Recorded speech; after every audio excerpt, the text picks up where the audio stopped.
Well, it is 11:40 in the morning here on uncradio.com. I'm Dave Lefkowitz.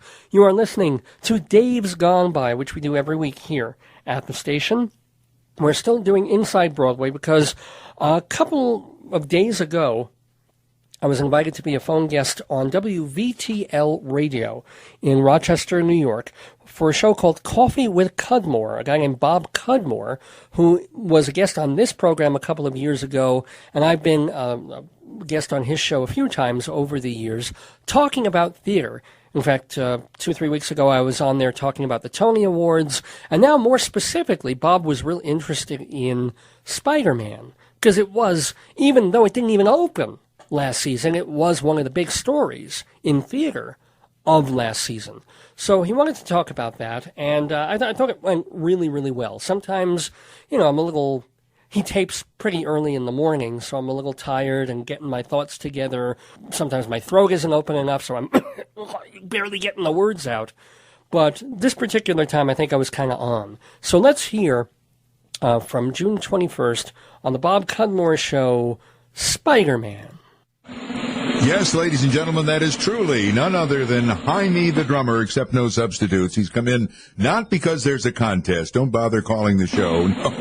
Thank you, Jaime. Because we have a showbiz guest. He'll be on in just a moment. He is Dave Lefkowitz. He's going to talk with us about the Broadway stage. I know, another pretentious twit topic of mine, but the current temperature is 69 degrees. Here's Dave Green with the weather for the first day of summer. Coffee with Cudmore. Life 104.7 and 1570 AM. WVTL. Again, Jaime's here from Rural Grove. Good to bring the drum set in to welcome our guest, Dave Lefkowitz, all the way from Colorado to talk about the Broadway stage. Isn't that pretty strange?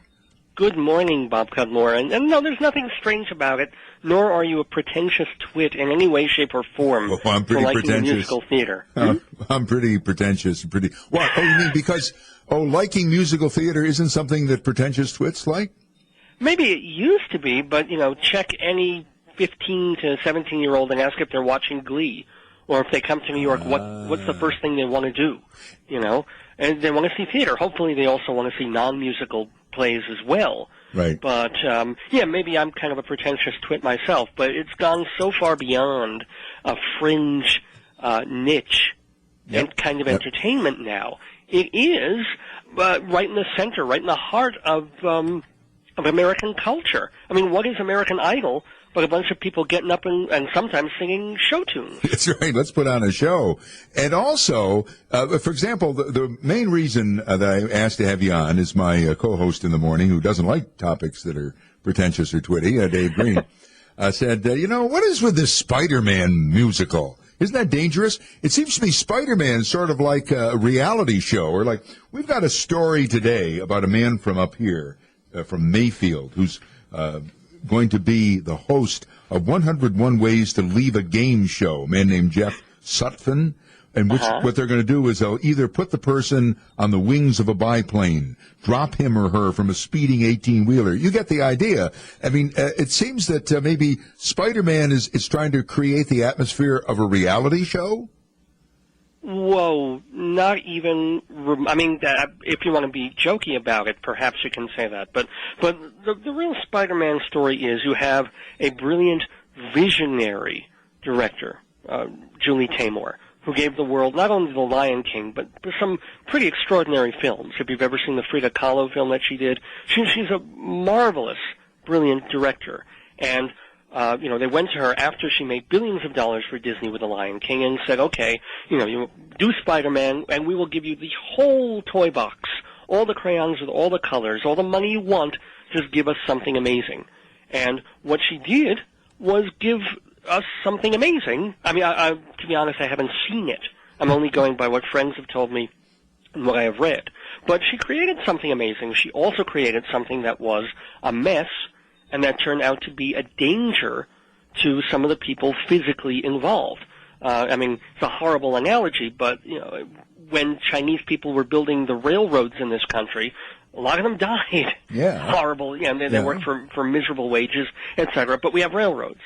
Okay, not necessarily a fair analogy, but if you take what Tamor was trying to do with her design, with her acrobatics, with her stunts, with all of that going on, unfortunately, safety was not always the premier concern. Let me ask you this. I mean, do you suppose that it's anything at all, like we also on this radio station do a lot with the auto racing. Our friend Ed Lamberton, we talk about local racing and NASCAR, and the NASCAR fans have been accused for generations of going to the races to watch for crashes. Do you suppose that's why people are attracted to Spider-Man? I think that could have been true in the first few months that it started previews. First of all, people were just excited about this huge musical, the most expensive musical ever. It was budgeted at $65 million, and it's gone way, way over that. Whereas I grew up in a time when musicals, if it was a $10 million musical, that was enormous. So this was a musical with the budget of a movie. So people were like, oh my gosh, wow, this is going to be big. Because that's what people want to see. They want to, sometimes, especially tourists, they want to see big, expensive feeling musicals like Miss Saigon or Wicked, things like that. So there's an interest there. And then I have to say one of the reasons that it became so huge is a colleague and friend of mine, a fellow named Michael Riedel of the New York Post. He writes a column twice a week that is a pure and simple, honest and truthful gossip column. And he ran with Spider-Man because he has those news instincts. And he knew, this is going to be big no matter what. Whether it flops horribly or whether it's the biggest hit ever, it's this gigantic story with all these different web-like tangles to it. And when people started getting hurt, he just was like, oh my gosh, is OSHA checking this out? Is the union checking this out? How's this going to fly? Literally. Oh, wait a minute. And so that became the story. Jaime's asking me a question here. He says he wonders if the drummer gets to wear a helmet in this. What people don't talk about is I don't think anybody has been injured for many, many months. I mean, I know that sort of, doesn't do well for the people who did get injured in the show in the early months. But, think about it. The news has not been involved in the safety issues for a very long time now on that show. And it's still been selling more than $1 million a week. So people are obviously interested in something else. The fact that the score is written by Bono and The Edge of U2, that it is a Julie Taymor production, that it did manage to open, that it is telling the Spider-Man comic book Marvel Stan Lee stories, so there's more to it than that. Now, I know. You had also emailed me, I don't know if it was this gentleman you're talking about from the Post now or somebody else from the Post, saying that this show, the one problem is having is that it was so expensive to make, it's really got to rake in the dough to break even. That is an absolute key, and that was the big shocker for me when I had Mike Riedel from the New York Post on my Tony radio show a couple of weeks ago. I said, now wait a minute, most musicals, they're if they gross somewhere in the range of $500,000 to $700,000 a week, that's their nut. That's what keeps them in the black. And then if they go over that, that's profit, and it starts paying back the investors and making lots of money. So you have shows like Wicked and Jersey Boys and Mamma Mia that routinely gross $1 million a week or more, and their operating costs are well below that, and so people have made multi-million dollars on these productions. So I figured it was the same with Spider-Man. For all the trouble that it's had, all the costs, all the bad PR, and also the mediocre to bad reviews that it's gotten, the show is selling more than $1 million a week worth of tickets. And Michael, apprised me of the fact. He said, Dave, the show costs more than $1 million a week to run, which I've never heard of. Wow. That's amazing to me. And so if they're only pulling in, let's say, $1.1 million, they're probably losing money that week. So it isn't just the fact that they would have to run 5 to 10 years at near capacity to break. They have to be almost at capacity for 5 years. The only way to make money is to tour it cheaply. Jaime was just telling me that where he used to play at the Falling Inn, it didn't cost that much every week. It was just the Falling Inn, okay. Yeah. No, it's generally not. No. Now, but, another point. Okay, so Spider-Man's great. Go see it, but it probably costs a fortune to go see it, and probably got to wait 100 years to get a ticket, don't you? No. Let's first of all, Spider-Man is not supposedly great. It is an attempt at doing something great that failed. They took out Julie Taymor. because, she had some visual things that were amazing, but the story was an absolute mess, and people weren't that crazy about the U2 score. So they brought in some new writers and revised it, finally opened the show. And by the way, let me also mention the fact that although we consider it kind of something from last season, and they even appeared a little bit on the Tony Awards, Spider-Man waited so long to open. It isn't even technically a new musical until this current Broadway season. That's why it wasn't nominated for any Tonys at all, as it couldn't be. It didn't even officially open until June 14th. So they brought in new people, and they fixed it up. They fixed up the book. They made it more coherent. They tell a real story. Whether they turned it into something good according to reviews and stuff like that, no, it's still, what they did was they made it clearer, but they didn't necessarily make it wonderful. Some of the magic is gone. Okay. So I wouldn't say it's wonderful, go see it. I also wouldn't say you'll never be able to get tickets, because it's a huge theater. And I think if you want tickets, you can still buy them. They'll be expensive. But I don't think you have to scalp them or anything. They're around. Okay, so you can go see it, but it's not the greatest. But it's got wonderful production value. Okay, fair enough. All right. What do you think, Jaime? Jaime loves it. Now, we've talked about this before, but I saw a piece about, we're talking with Dave Lefkowitz, theater critic. He's out in Colorado, does a radio show, also publishes Performing Arts Insider for his friends in Manhattan, where they put on many of these plays.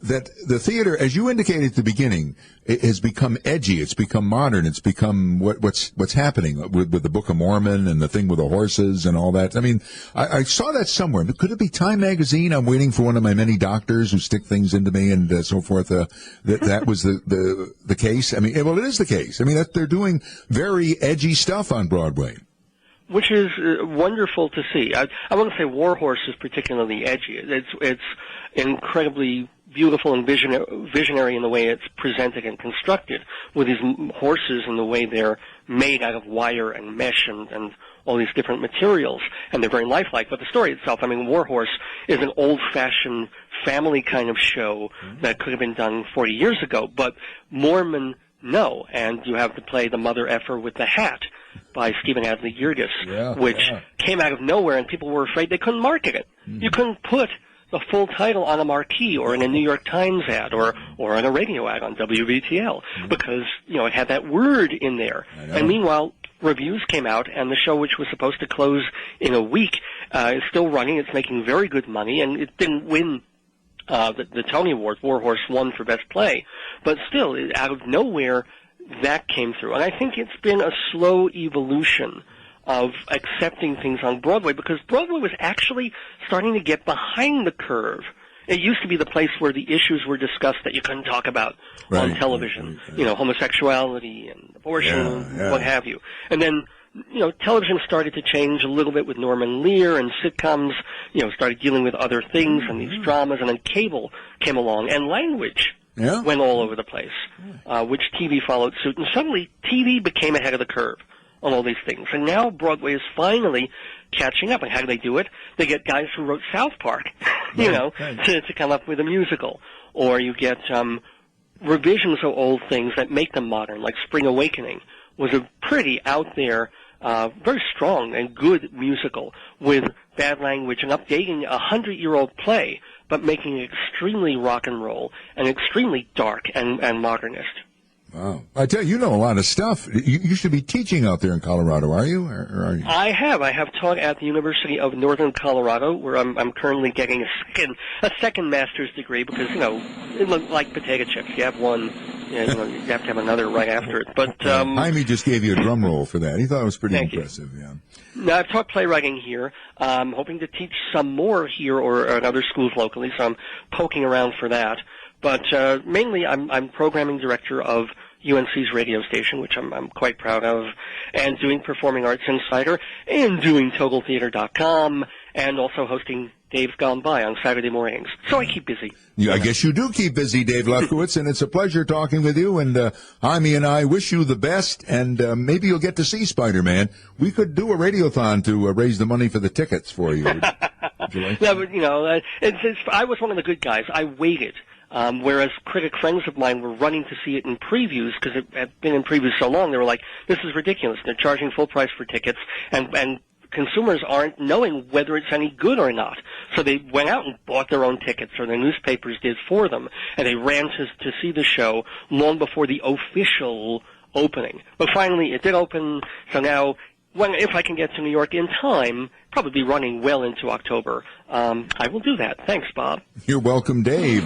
Dave Lefkowitz. Dave's Gone By is his radio show on the WUNCradio.com. You can hear it. You have a good day. Good to talk to you. You too. Thank you so much, Bob. Bye-bye. 9:49 is the time. Actually, the time is 11:56 in the morning here at UNC Radio. It's not WUNC. Sorry, Bob. It's UNCradio.com on the internet. It is 11:57 a.m. That was my appearance on the Bob Cudmore Show, Coffee with Cudmore, on WVTL just a couple of days ago, talking Spider-Man. He's a really good radio host. I mean, the voice and the questions, I could live without Jaime and the drumming thing, but everybody's got their shtick. What can I tell you?